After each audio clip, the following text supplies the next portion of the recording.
Alright, so another tips and tricks from the Therapy Garage. This is our Nino build XS650, 1975 Yamaha XS650 twin. And this is quite literally the first fire.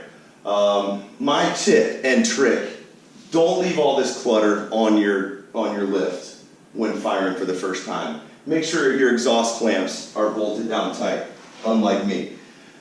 You'll see my turn signal just flashed. That is because I'm using the Moto Gadget M-Unit Blue with the MRide app on my iPhone.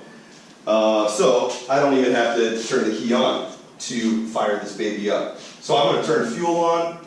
Another trick while doing this, again, first fire, grab something, whether a spanner wrench or just the hammer of a mallet or hammer, because certainly you're going to need to help those the float needle seat.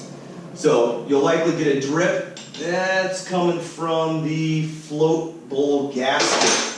So I'll need to rebuild that one, make sure that float bowl gasket's good. But in the meantime, M-Ride ready. You hear the M-Unit speak to you, let you know it's ready to fire up.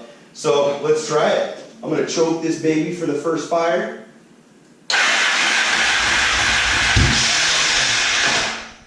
I'm going to need to adjust that spring on the second gear starter Bendix as well. But it started to fire there. There we go.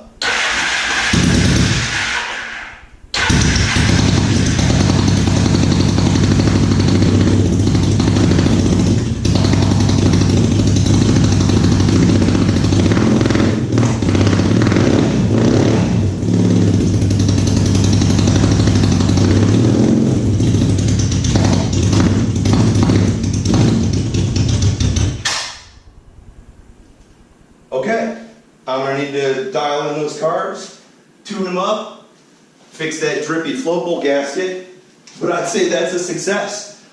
Shirts available on therapygarage.com. I'm going to go ahead and put the links for these products that I mentioned, the Moto Gadget M-Unit Blue, the switches, the gauges, the tail light, etc. All available on Amazon, and I'll put a link in the comments below. Thanks for watching.